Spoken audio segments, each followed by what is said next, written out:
The rabbis say, wait, before you take all the steps, listen with your ears. First know what you're talking about.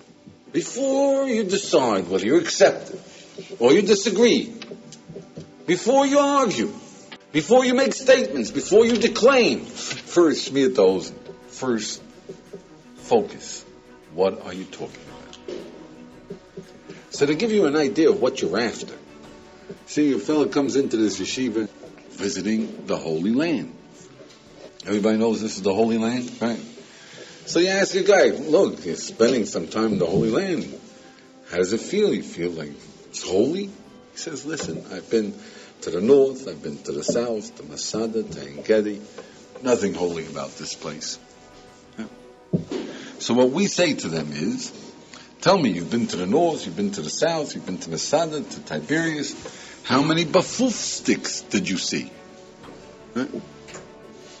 How many bafuf sticks did you see? So the fella says, bafuf sticks, what's that? So we say to him, did I ask you what a bafuf stick is? I didn't ask you what a bafuf stick is. I asked you, how many did you see?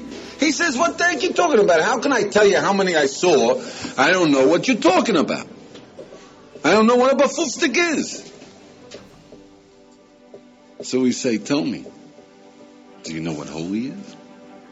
What were you looking for in the Holy Land? Angels swirling down the street, or rainbows of color, light, going in and out of rocks? Is that what you thought holiness was? How can you tell me there's nothing holy here unless you have a definition? Unless you know what you're talking about. You see that? And yet people will talk, there is holy, not holy, I got free will, I don't have free will, and they don't bother with definitions, with knowing what they're talking about. Okay, so how do we go about it? So number one is, of course, you've got to first pay attention. First, you've got to focus on what's being said, on what the issues are. We're going to argue about holy or about bafuf sticks or about... First, you got to focus what is being said. What is somebody telling you?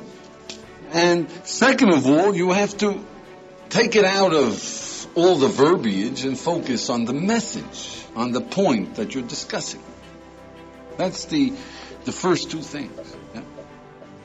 But then, if you try to focus on what people are saying and whether you're listening or not, and whether you have the message, and whether you understand what they're talking about, you'll find that it's a struggle to do this unless you have a tool. And a very handy tool, a one-word tool, and if you go off using it for the rest of your life, friends, you are rich. And the tool is always ask yourself, what? What is bafuf sticks? What do you mean? Define what? Just ask that one word, what? What did he say? What does it mean? Powerful. So number 4 is, learn to ask this question on the whole and its parts. In other words, if you find that there's a commandment to know that there is a God, yeah? How do you know you know? What is knowledge? Where does knowledge come from? What is knowledge? Before you argue about God, what is know? What is belief? What is faith? Do you have knowledge? Very disturbing, because I know, well, I have 10 fingers, that's knowledge. Well, the earth is round, is that knowledge? Is that knowledge? Or is that something I accepted? What does it mean, know that there is a God? What does God mean? What do you mean by God before you argue about it? So take it on the parts and on the whole. That's the way you use this tool. What? Focus on everything.